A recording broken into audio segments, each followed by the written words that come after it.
আজকে আমি একটি চিকেনের রেসিপি নিয়ে চলে এসেছি। একদম সহজ পদ্ধতিতে চিকেন রেসিপি। যারা রান্না জানে না তারাও কিন্তু এইভাবে চিকেন একবার হলেও বানিয়ে দেখবেন।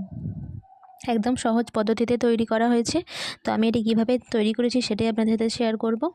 এর জন্য প্রথমেই চিকেনের মধ্যে আমি 2 চামচ ভিনিগার আর স্বাদমতো নুন দিয়ে মাখিয়ে রেখে দেবো। আপনারা ভিনিগারের পরিবর্তে লেবুর রসও ব্যবহার করতে পারেন। ভালো করে মাখিয়ে আমি আধা ঘন্টার জন্য রেস্টে রেখে দেবো।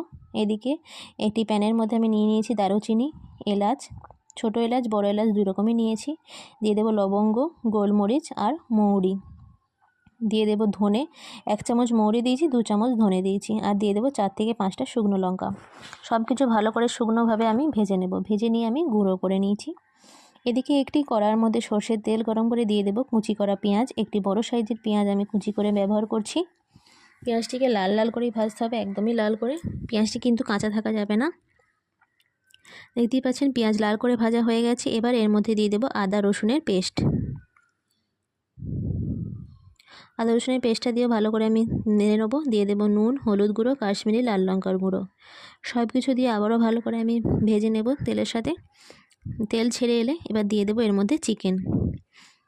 যে ম্যারিনেশন করা চিকেনগুলো আমি এর মধ্যে দিয়ে দেবো। চিকেনগুলো দিয়ে ভালো করে কিন্তু মশলার সাথে অনেকক্ষণ ধরে টাইম নিয়ে আপনাদের ভেজে নিতে হবে। দেখতেই পাচ্ছেন মিনিমাম 5 থেকে 7 মিনিট ধরে আপনাদের ভেজে নিতে হবে। এবার দিয়ে দেবো কারি পাতা। কারি পাতা কিন্তু অবশ্যই অ্যাড করবেন। এর স্বাদ কিন্তু এই কারি পাতার জন্য একটু বেশি আসে। এবার পরিমাণ মতো আমি জল দিয়ে চিকেনটিকে সেদ্ধ হতে দেব। আমি আধা ঘন্টার জন্য চিকেনটিকে সেদ্ধ হতে দিয়েছিলাম। দেখুন আধা ঘন্টা পর আমি ফিরে এসেছি।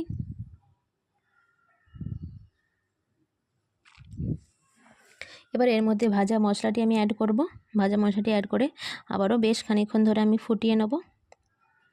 ঢাকা দিয়ে আবারও সেদ্ধ হতে দেব কিছুক্ষণ, মিনিমাম 10 মিনিট।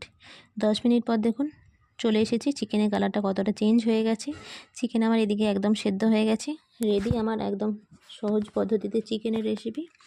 কেমন লাগলো অবশ্যই কমেন্ট করে জানাবেন।